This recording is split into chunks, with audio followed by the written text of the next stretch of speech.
Future doctors, तो आज हम नया चैप्टर स्टार्ट करने वाले हैं जिस चैप्टर का नाम है cell the unit of life. और इस चैप्टर में से डायरेक्टली नीट में 2 से 3 क्वेश्चंस आते हैं और इस चैप्टर को हम 10 से 12 लेक्चर्स में खत्म करने वाले हैं। तो चलिए मेरे साथ साथ आप हेडिंग लगाइए cell the unit of life. लिखिए cell the unit of life. Cell the unit of life, यह है हमारा नया चैप्टर। ठीक है, तो एनसीईआरटी अगर आप देखोगे तो एनसीईआरटी ने 2 शब्द लिखे हैं, 2 वर्ड्स लिखे हैं। एक लिखा है हमारा एनिमेट, दूसरा लिखा है हमारा इनएनिमेट। एनिमेट का मतलब क्या होता है? एनिमेट का मतलब होता है लिविंग और इनएनिमेट का मतलब होता है नॉन लिविंग थिंग। ठीक, लिखिए एनिमेट एंड इनएनिमेट। इसमें आते हैं हमारे 2 वर्ड्स। पहले एक तो आता है हमारा एनिमेट और दूसरा आता है हमारा inanimate. Inanimate, animate and inanimate. Animate क्या होता है? एनिमेट को हम कहते हैं लिविंग थिंग। एनिमेट को कहते हैं हम लिविंग थिंग, लिविंग थिंग्स। जो भी हमारे तरह तरह के लिविंग थिंग्स पाए जाते हैं उन्हें हम कहते हैं एनिमेट, और नॉन लिविंग थिंग्स को कहते हैं हम इनएनिमेट। नॉन लिविंग थिंग्स,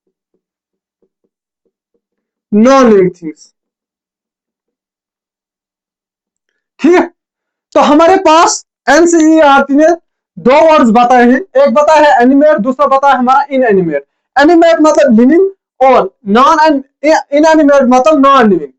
तो कौन सी चीज है जो इनमें एनिमेट में प्रेजेंट होता है और इनएनिमेट में प्रेजेंट नहीं होता है? फॉर एग्जाम्पल, मैं एक एनिमेट हूं। एनिमेट इसलिए हूं, मैं एक लिविंग थिंग हूं। एनिमेट में क्यों हूं? क्योंकि मेरे पास बेसिक यूनिट ऑफ लाइफ है जिसे कहते हैं हम सेल, इसलिए मैं लिविंग हूं। वैसे यह है इनएनिमेट, जैसे हम मेरा ये मार्कर, यह है नॉन लिविंग। नॉन लिविंग क्यों है? Because the absence of cell, क्योंकि इसमें सेल प्रेजेंट नहीं है। देखिए because, because of presence of cell, because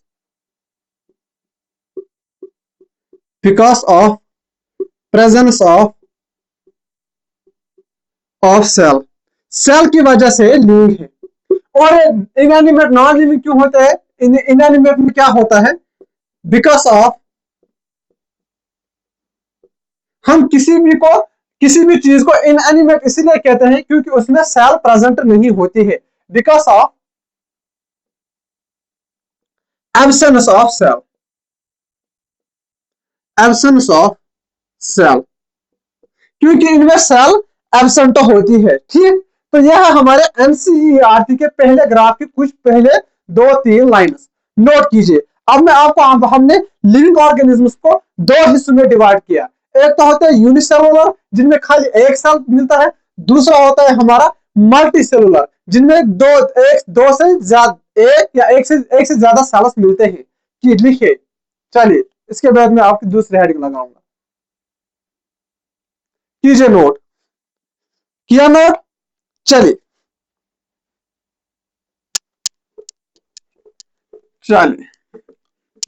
अब जो हमारे लिविंग एंटिटीज है एनिमेट वाले, इसको हमने 2 हिस्सों में डिवाइड किया। एक तो होगा जिसमें खाली एक सेल मिलते हैं और दूसरे होंगे जिसमें मोर देन 1 सेल मिलती है, एक से ज्यादा सेल्स मिलते हैं। जो हमारे लिविंग एंटिटीज है, लिविंग एंटिटीज, लिविंग एंटिटीज, इनको हमने 2 हिस्सों में डिवाइड किया। एक तो हमारा जिनमें एक सेल मिलता है, can have only 1 cell, can have only 1 cell, जिनमें खाली एक सेल हमारी मिलती है, कैन हैव ओनली 1 सेल।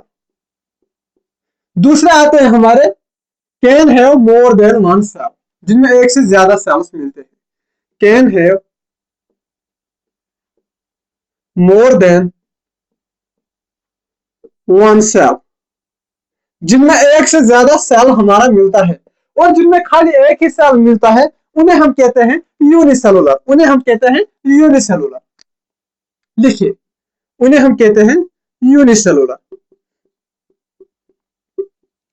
और जिनमें एक से ज्यादा सेल मिलते हैं उन्हें हम कहते हैं multicellular, multicellular. Unicellular and multicellular. Unicellular में अगर आप एग्जांपल लिखिए, मेनली हमारा आता है प्रोकैरियोटिक सेल, जिसे हम कहते हैं बैक्टीरिया। बैक्टीरिया को हम इसी चैप्टर में डिटेल में पढ़ेंगे, जो कि है हमारा एक प्रोकैरियोटिक सेल, क्योंकि इसमें एक ही सेल मिलता है। लिखिए पहला एग्जांपल, बैक्टीरिया, बैक्टीरिया। अब आप बताओगे सर क्या इनमें प्रोकैरियोट्स ही खाली मिलते हैं? नहीं, जो हमारा फाइलम जैसे हमारा इनमें आता है बैक्टीरिया, ठीक, और इसमें आता है हमारा किंगडम प्रोटिस्टा। किंगडम प्रोटिस्टा भी हमारा यूनिसेलुलर है बट यूकैरियोटिक है। यह है हमारा यूनिसेलुलर बट प्रोकैरियोटिक। हम यहाँ पर लिख रहे हैं यूनिसेलुलर के एग्जांपल। तो यहाँ पर आएंगे हमारे जो हमारे फाइलम ये प्रोटिस्टा, किंगडम प्रोटिस्टा है, उनके भी एग्जांपल्स यहाँ पर आएंगे, जैसे हमारा amoeba, amoeba, paramecium, Euglena, Euglena. और अगर हम मल्टीसेलुलर की बात करेंगे तो मल्टीसेलुलर में हमारे मेनली आते हैं animals and plants, animals, kingdom animalia और किंगडम प्लांट, एनिमल्स और प्लांट्स, एनिमल्स एंड प्लांट्स। ठीक, तो यह है हमारे, हमने ऑर्गेनिज्म को दो हिस्सों में डिवाइड किया, on the basis of presence of, on the basis of number of cells, on the basis of number of cells. एक तो है हमारे यूनिसेलुलर, दूसरा है हमारे मल्टीसेलुलर। यूनिसेलुलर किन्हें हम कहते हैं? यूनिसेलुलर हम उन्हें कहते हैं जिनमें खाली एक सेल मिलता है, और मल्टीसेलुलर हम उन्हें कहते हैं जिनमें एक से ज्यादा सेल्स हमारे मिलते हैं। लिखिए, कीजिए नोट। अब है हमारा एनसीईआरटी की एक लाइन है, cell is the structural and fundamental unit of life. ये जो लाइन है ये बहुत सारे बच्चे रटते हैं, पर मैं लाइन आपको समझाऊंगा। लिखिए, नोट कीजिए, कीजिए नोट, तब तक मैं पानी पीता हूं। कीजिए नोट, कीजिए नोट, पास करके, वीडियो को पास करके किया नोट। चलिए, अब मैं लिखता हूं एनसीईआरटी की सबसे इंपॉर्टेंट लाइन। चलिए, जो है cell is structural and fundamental unit of life. ये लाइन तो सबको याद होती है, पर ये पता किसी को नहीं होता है कि हम तो रखते हैं इस लाइन को, मगर ये पता नहीं होता ये लाइन कहना क्या चाहती है।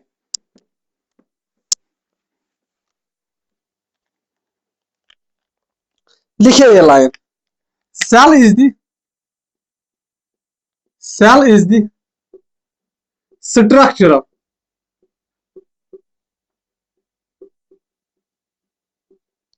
And functional unit of life. Cell is the structural and functional unit of life. इस लाइन का मतलब क्या है? लिखिए आप पहले इस लाइन को, cell is the structural and functional unit of life. पहला है हमारा स्ट्रक्चरल, यानी कि इसका मतलब है एवरी ऑर्गेनिज्म। स्ट्रक्चरल का मतलब क्या है? चाहे कोई भी ऑर्गेनिज्म हो, यूनिसेलुलर हो चाहे मल्टीसेलुलर हो, वो बना है सेल्स का, यानी कि उसकी बॉडी बनी है सेल्स की, इसलिए बोलते हैं cell is the structural unit of life. और दूसरा इसमें बताया है फंक्शनल। फंक्शनल क्यों कहते हैं? यानी कि जो भी हमारे अंदर ऑर्गेनिज्म में जो भी वाइटल वाइटल तरह तरह के फंक्शंस होती है वो परफॉर्म करता है यही एक सेल, या जिसमें मोर देन सेल। ठीक, चलिए, या ग्रुप ऑफ सेल्स। स्ट्रक्चर यानी कि एवरी ऑर्गेनिज्म, ऑर्गेनिज्म यूनिसेलुलर और multicellular multicellular is made up of cells, made up of cell, वो सेल का बना हुआ है, इसलिए हम कहते हैं स्ट्रक्चरल। दूसरा होता है हमारा फंक्शनल। इसका मतलब होता है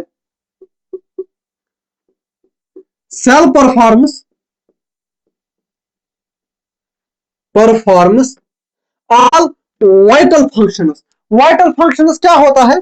नेसेसरी, एसेंशियल फंक्शंस, जो भी हमारे बॉडी के लिए जरूरी होता है, जो भी हमारे बॉडी के लिए तरह तरह की फंक्शंस हमारे बॉडी में होती है, वो कौन करता है? यही सेल करता है। वाइटल फंक्शंस यानी कि जरूरी functions, essential functions. Cell perform all vital functions, vital functions.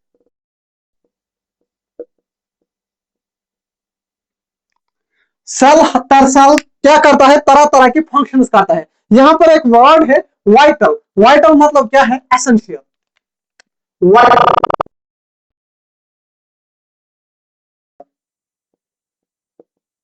Essential मतलब जरूरी। जो भी जरूरी जो भी जरूरी फंक्शंस होते हैं एक ऑर्गेनिज्म में, वो कौन करता है? सेल करता है। देखिए पहले, cell is the structural and functional unit of life. Structural क्यों कहते हैं? बिकॉज एवरी ऑर्गेनिज्म, चाहे फिर वो यूनिसेलुलर हो या मल्टीसेलुलर है, वो बना हुआ होता है सेल का। फिर आता है हमारा फंक्शनल। फंक्शनल क्यों कहते हैं? Because cell perform all vital functions. Vital मतलब क्या होता है? Essential functions. कीजिए नोट। अब है यहां पर एक और line, any structure less than a complete cell do not have independent existence. यानी कि जो भी सेल से छोटा हो, ठीक, जो भी स्ट्रक्चर सेल से छोटा हो, वो कोई भी इंडिपेंडेंटली फंक्शन नहीं कर सकता। जैसे कि वायरस, वायरस एक सेल नहीं है, वायरस एक लिविंग नहीं है, वो इंडिपेंडेंटली कोई भी फंक्शन नहीं कर सकता। वो डिपेंड रहता है दूसरे ऑर्गेनिज्म पर। जब वो दूसरे ऑर्गेनिज्म, फॉर एग्जांपल कोई वायरस है, वो किसी ह्यूमन में घुस गया, तब वो लिविंग बन जाता है। खाली ऐसे ही विदाउट एनी होस्ट वो इंडिपेंडेंटली लिविंग नहीं होता है। इसलिए कहता है any structure less than a complete cell do not show independent existence. वो इंडिपेंडेंटली एग्जिस्टेंस नहीं करता है। कौन? जो सेल से छोटा हो। लिखिए, any structure, any structure, any structure less than a complete cell, less than a any structure less than a complete cell, जो एक कंप्लीट सेल से छोटा हो, complete cell do not show independent existence. वो इंडिपेंडेंट एग्जिस्टेंस परफॉर्म नहीं करता है। Do not show independent independent existence, यानी कि वो इंडिपेंडेंटली एग्जिस्ट नहीं करता है। जो भी स्ट्रक्चर सेल से छोटा हो, वो इंडिपेंडेंटली एग्जिस्ट नहीं करता है। जैसे हमारा इसमें एग्जांपल आप लिखे यहां पर वायरस, जैसे कि हमारा एग्जांपल है यहां पर वायरस। वायरस इंडिपेंडेंटली नहीं रहता है। अगर उसको लिविंग लिविंग बनना होगा तो वो तभी रहेगा जब वो होस्ट पर होगा, तभी वो लिविंग बन जाता है। ठीक, चलिए नोट कीजिए। अब हम चलते हैं सेल थ्योरी पर। लिखिए, कीजिए नोट।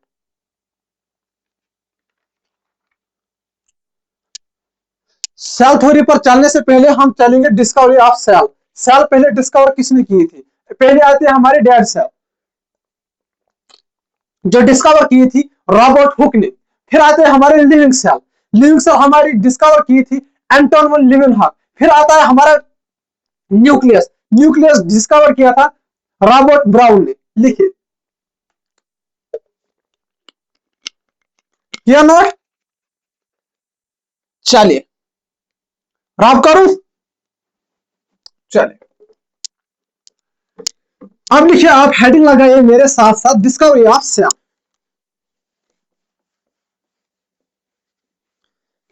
Discovery of cell. चलिए,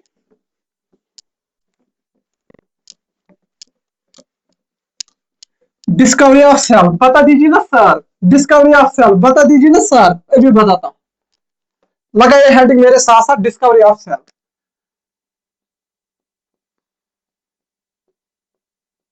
discovery of cell. Discovery of cell. Cell को किसने डिस्कवर किया था, लिखिए। चलिए, पहले हेडिंग आप लगाइए, Robert Hooke. Robert Hooke. Robert Hooke ने एक प्लांट देखा, उसमें उसने कॉर्क देखा। कॉर्क सेल उठाई, प्लांट देखा, उसने एक सेल देखी, कॉर्क सेल। कॉर्क देखा, पर वो सेल लिविंग नहीं था, वो थी डेड सेल। डेड, वो थी हमारी डेड सेल। उसने देखा था, जब उसने वो अंडर माइक्रोस्कोप देखा था, जब उसने ऑब्जर्वर अंडर माइक्रोस्कोप, जब उसने कॉर्क सेल, कॉर्क किसके नीचे रखा, जब उसने कॉर्क किसके नीचे रखा, माइक्रोस्कोप के नीचे रखा। Observer, observer under microscope, under microscope.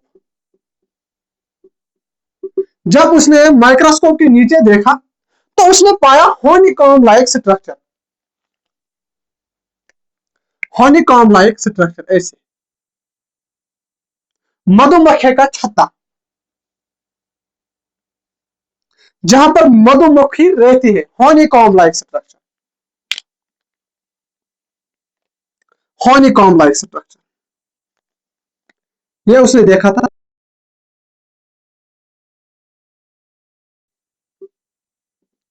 Honeycomb like structure. Actually उसने पूरा सेल नहीं देखा था, उसने सेल का बाहर वाला पार्ट देखा था। एक्चुअली उसने देखा था सेल वॉल, उसने ऑब्जर्व किया था, यह था सेल वॉल। सेल वॉल, उसने ऑब्जर्व किया था सेल वॉल, जो क्या है हमारा डेड लेयर। यह था एक डेड लेयर। इसलिए कहते हैं हम, अगर आपसे क्वेश्चन पूछा जाएगा कि सेल को डिस्कवर किसने किया था, तो वो किया था रॉबर्ट हुक ने। और क्या वो, अगर यह क्वेश्चन पूछा जाएगा क्या क्या वो लिविंग सेल थी, नहीं, उसने देखी थी पर डेड सेल देखी थी। लिखिए, यह था hollow from inside. Hollow from inside. Hollow from inside. Hollow from inside, यानी कि इसमें प्रोटोप्लाज्म एब्सेंट था। इसका मतलब यह है कि इसमें प्रोटोप्लाज्म एब्सेंट था। प्रोटोप्लाज्म एब्सेंट था, इसलिए अंदर से खाली था। ये हनीकॉम्ब लाइक स्ट्रक्चर था। ये एक सेल वॉल इसने एक्चुअली देखा था, जो अंदर से खाली था, मतलब इसमें प्रोटोप्लाज्म एब्सेंट था। प्रोटोप्लाज्म क्या होता है, लिविंग मटेरियल। इसीलिए तो ये डेड है, यानी कि उसमें लिविंग मटेरियल ही एब्सेंट था। दैट इज व्हाई उसने देखा था डेड सेल। प्रोटोप्लाज्म क्या है हमारा, living material. Living material,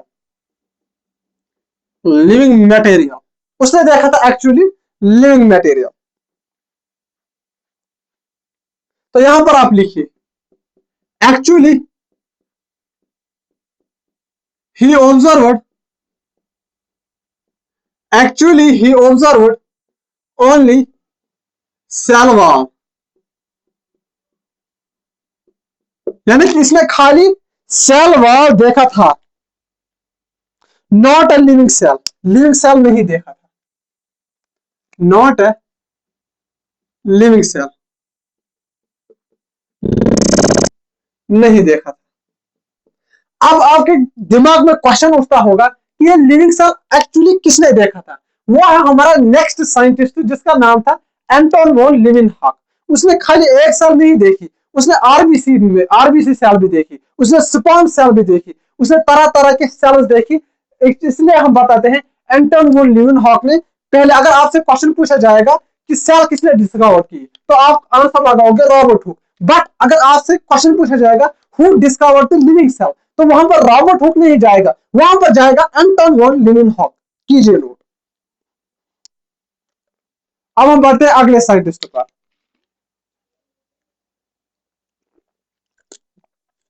note कीजिए, नोट कीजिए, किया नोट? चलिए अब हम चलते हैं एंटन वुन, मिटा दो। चलिए now we will move to the next scientist, जिसका नाम था Anton van Leeuwenhoek. Anton van Leeuwenhoek, Anton van Leeuwenhoek,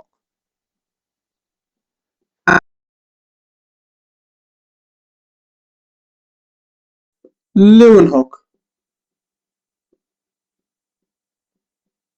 Anton, Anton van Leeuwenhoek, लगाए हेड। फर्स्ट ऑब्जर्व्ड,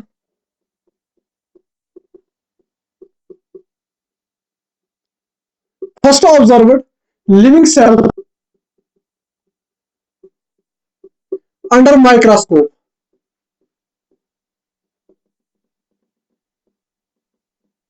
ये पहला बंदा था जिसने देखा था लिविंग सेल माइक्रोस्कोप में। First observed living cell under microscope. Dead cell किसने देखी थी? वो देखी थी रॉबर्ट हुक ने। पहली बार सेल किसने देखी थी? रॉबर्ट हुक ने। बट लिविंग सेल पहली बार किसने देखी थी? वो था हमारा एंटन वॉन लीवेनहॉक। इसने हमारा देखा था लिविंग सेल। कौन कौन से सेल्स इसने देखी थी? जैसे हमारा आरबीसी, आरसीबी नहीं, आरबीसी, आरबीसी, डब्ल्यूबीसी, और इसने देखा था हमारा प्रोटोजोन,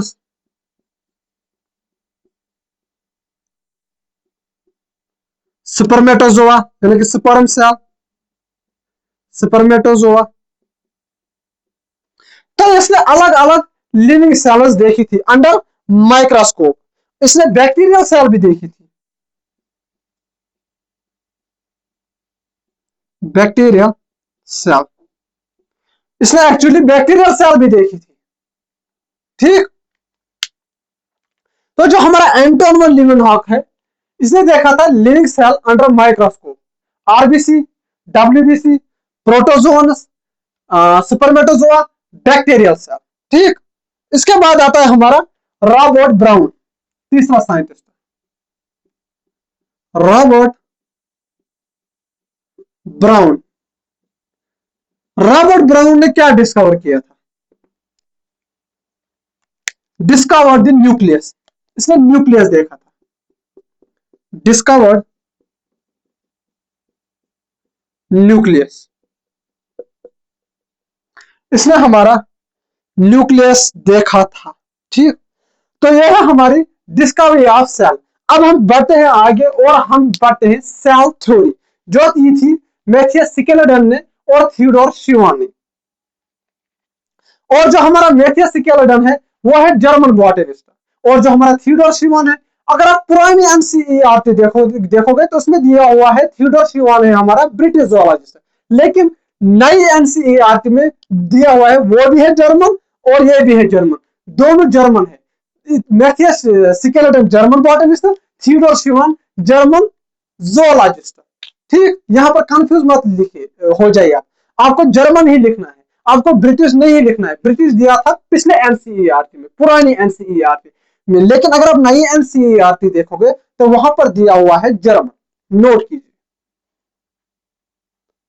कीजिए नोट। क्या नोट? चलिए अब आप मेरे साथ साथ हेडिंग लगाइए, सेल थ्योरी।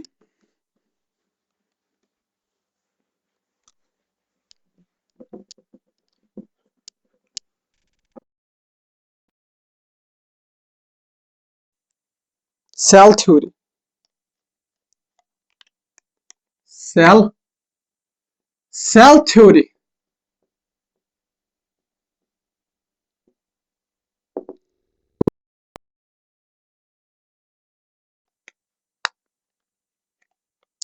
पहला scientist Matthias Schleiden, Matthias Schleiden. और दूसरा आता है हमारा इसमें, यह मैथियस स्केलेटन और थियोडोर शिवान है, इन्होंने दोनों ने मिलकर दी थी cell theory. Theodor Schwann, Theodor Schwann, Theodor Schwann. इसने कब दी थी? 1838 में। जो भी पॉइंट्स बताए थे 1839 में और 1839 में। चलिए लिखिए,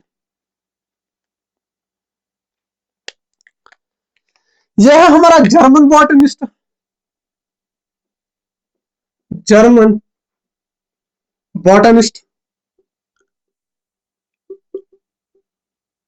और इसने किया डिफरेंट प्लांट्स पर, स्टडीड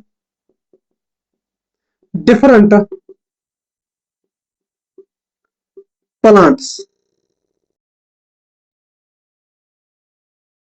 इसने प्लांट्स के बारे में बहुत पढ़ा था।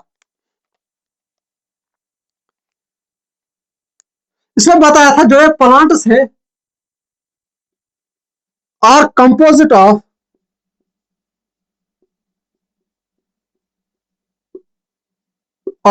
Sales and tissues.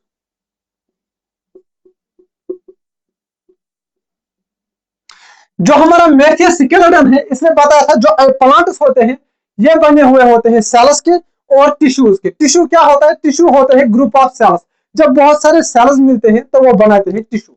यह बताया था स्केलेटन ने। अब शिवान ने क्या बताया था? इसने बताया था पहली बार एनिमल हेयर,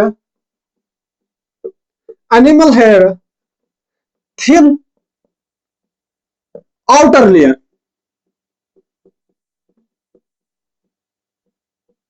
एनिमल्स के बाद इसने बताया था थियोडोर शिवान ने कि एनिमल्स में होता है थिन पतला सा आउटर लेयर जिसे हम कहते हैं प्लाज्मा मेम्ब्रेन।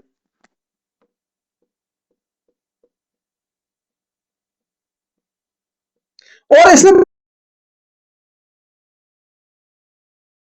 मत होना, इसने बताया था यह जोलॉजिस्ट है बट इसने प्लांट्स के बारे में भी कुछ बताया था।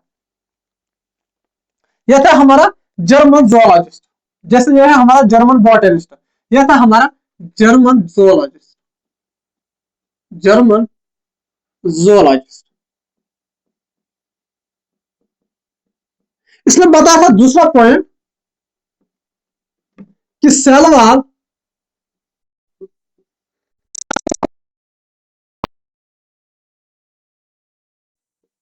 Unique character of, unique character of plants. कि इसने बताया था, इसने प्लांट्स के बारे में भी बताया था। हाँ ये जोलॉजिस्ट था बट ये प्लांट्स के बारे में भी इसने बताया था। आपको वहां नीट में वो घुमा फिरा कर क्वेश्चन पूछ सकता है कि ये स्टेटमेंट किसने बताया था, वहां पर दे दिया होगा जर्मन बॉटनिस्ट ने, नहीं ये दिया था जर्मन जोलॉजिस्ट ने जो था थियोडोर शिवान। ठीक, कि इसने बताया कि जो सेल वॉल होता है ये यूनिक कैरेक्टर होता है एक प्लांट्स का। यूनिक क्यों है? क्योंकि एनिमल्स में एब्सेंट होता है। ये आउटर लेयर होता है प्लाज्मा मेम्ब्रेन के बाहर, प्लाज्मा मेम्ब्रेन के बाहर जो खाली प्लांट्स में होता है, यानी कि जो खाली प्लांट्स में नहीं होता है। तो सेल वॉल तो हमारा बैक्टीरिया में भी पाया जाता है, लेकिन इसके हिसाब से था ये एक यूनिक कैरेक्टर था प्लांट्स का, इसीलिए क्योंकि ये एनिमल्स में एब्सेंट था। ठीक, और इसने दिया था एक hypothesis, hypothesis.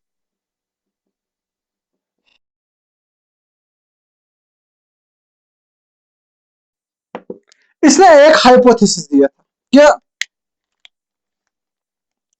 every organism is composed of cells and products of cells. All living organism, all living organism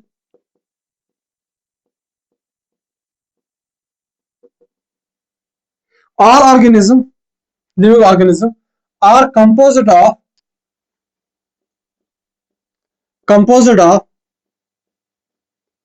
cells, all living organisms are composite of cells and products of cells.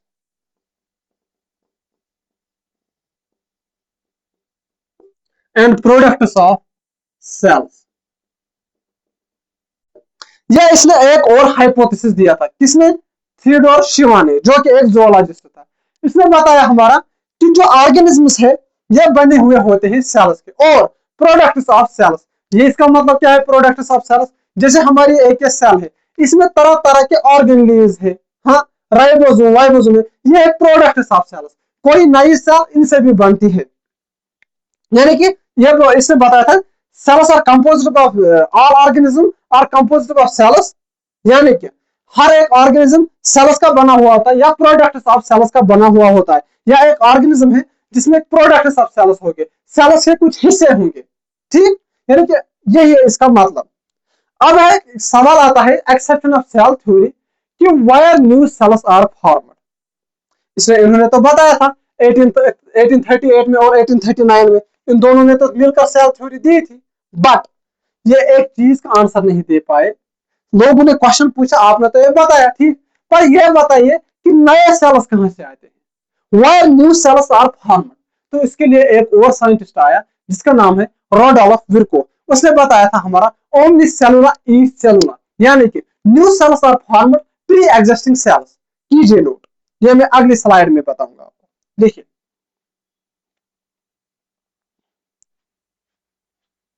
चलिए कीजिए note, किया note, चलिए।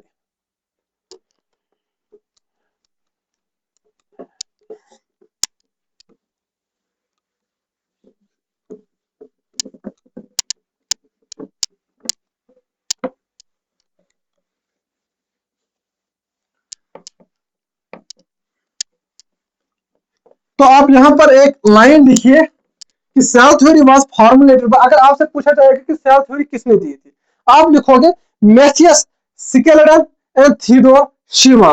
But अगर आपसे पूछा जाएगा कि new cells are formed from pre existing cells, ये किसने बताया था? यह बताया था रोडोल्फ विर्को ने। या आप ये बता सकते हो कि मॉडिफिकेशन ऑफ सेल थ्योरी किसने की थी, वो था रोडोल्फ विर्को। लिखिए एक point, all cells, all cells नहीं, आप लिखिए cell theory was formulated by cell theory was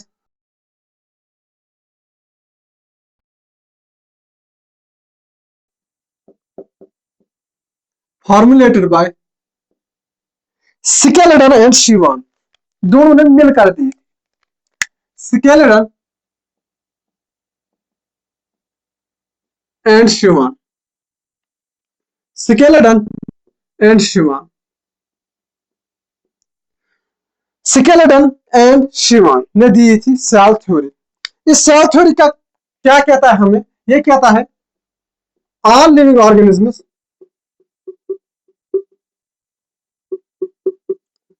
all living organisms are composed of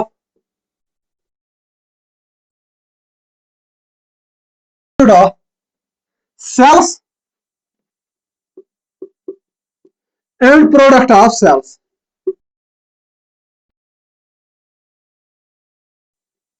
Cells and product of cells. All living organisms are composed of cells and products of cells. Cell theory किसने दी थी? Schleiden and Schwann, Schleiden and Schwann. अब इसका drawback क्या था? यही कि did not explain how new cells are formed. ये नहीं बता पाए कि नए सेल्स कहां से बनते हैं। एक्सेप्शन या ड्रॉबैक आप लिखिए, ड्रॉबैक। ड्रॉबैक क्या था सेल थ्योरी का? ड्रॉबैक था इसका did not explain how new cells are formed, did not explain how new cells are formed. ये इसको बता नहीं पाए कि नए सेल्स बनते कहाँ हैं, how new cells are formed, कैसे बनते हैं। तो इसी एक एंट्री हो गई हमारी, किसकी, एक और साइंटिस्ट की, जिसका नाम था हमारा रोडोल्फ विर्को इन 1855, इन 1855। चलिए कीजिए नोट। अब हम पढ़ते हैं मॉडिफिकेशन ऑफ सेल थ्योरी। लिखिए, किया नोट। चलिए अब आप लगाए heading modification of cell theory. Modification of cell theory, cell theory को मॉडिफाई किसने किया था, modification of,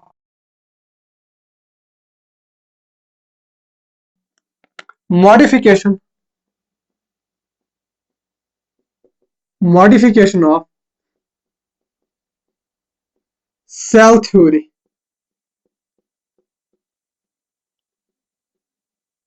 modification of cell theory, modification of cell theory, यह किया था हमारे रोडोल्फ विर्को ने, रोडोल्फ विर्को ने। कब, इन 1855, रोडोल्फ विर्को इन 1855, इन 1855 इसने एक लाइन, ओमनिस सेलुला ई सेलुला, ओमनिस सेलुला, ओमनिस सेलुला, सेलुला ई सेलुला, ओमनिस सेलुला ई सेलुला, ये एक लाइन इसने बताई थी। इसका मतलब क्या होता है कि new cells are formed pre existing cells, जो पुराने सेल्स है वही डिवाइड करते हैं और उन्हीं से नए सेल्स बनते हैं। न्यू सेल्स अगर हमारे पास है, ये पुरानी सेल, यही सेल डिवाइड करेगी और इसी से दो सेल्स बनेंगे। इसने बताया था new cells, new cells arise from, arise from pre-existing cells, जो सेल्स ऑलरेडी प्रेजेंट होते हैं, pre existing cells, new cells arise from pre existing cells. कैसे होते सेल्स आते हैं, by cell division, by cell division, cell division से। जैसे हमारी ये एक सेल है,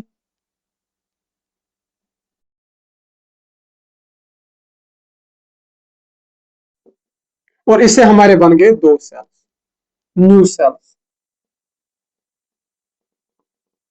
यानी कि रोडोल्फ विर्को ने बताया था कि नए सेल्स, जो क्वेश्चन था, जो एक्सेप्शन था सेल थ्योरी का, कि नए सेल्स कहां से बनते हैं, उसका जवाब दिया हमारा जो साइंटिस्ट था रोडोल्फ विर्को इन 1855। उसने बताया था कि ओमनिस सेलुला ई सेलुला, यानी कि नए सेल्स बनते हैं प्री एग्जिस्टिंग सेल से।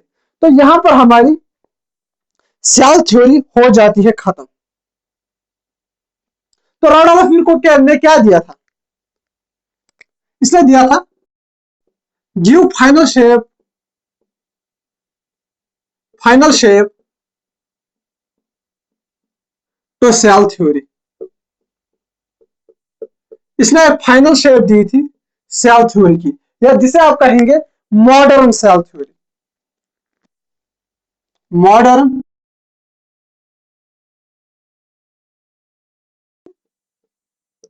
हमारे रोडोल्फ विर्को भाई ने,